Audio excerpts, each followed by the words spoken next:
Baby, karibu, hapa ndo kwangu. Yes, hapa ndo kwangu. Sasa wacha tuombe. Okay. Baba, katika jina la Yesu nakushukuru, nasema ni asante Jehova. Tumefika, tumekuwa vizuri jamani Jehova, hapa sasa tumefika.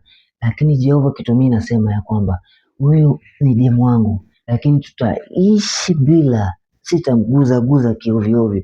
Na tena Mungu, tutatii miaka 2 ishe ndo tuoane Jehova ndio kwangu, kwa sababu mimi ningali nasoma pale KU. Sasa Mungu Baba, ninakushukuru, nasema ni asante kwa sababu sisi tutakuwa tu hivi bila kufanya kitu yoyote Mungu Baba.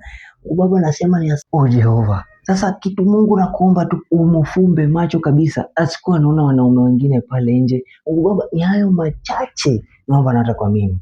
Amen. Sasa tunaweza kaa hapa chini. Kwa sababu tukikaa hapa hivi majaribu inaweza tokea.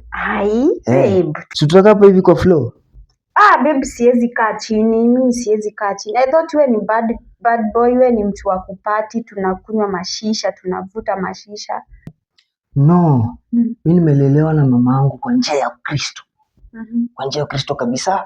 Kumbe wewe sasa ni church boy. Mimi ni church boy. Babe, na mbona hujai niambia hizo vitu? Wewe uone hatuendani kabisa hata ukiniangalia. No. Wewe kubali vile niko. Mimi siwezi kukubali. Mimi ni badi. Mimi nakwambia, mimi nilelewa na mama yangu, Sifrosa Minini. Ni sawa, sasa ndo maana nafaa kutafuta type yako. Sawa, wewe tufanye aje? Ambie huyo Sifrosa akutafutie church girl kama wewe, juu mimi hatuwezi endana. Sasa wewe utaki kudate Hapana, mimi napenda vitu za dunia. Mimi ni mlevi, mimi napenda shisha, mimi navutanga bangi, hizo vitu zote. Sasa mimi sifanyangi mambo kama hiyo. Ni sawa basi, wewe utafute type yako. Mimi siwezi fanya vitu unasema hizo.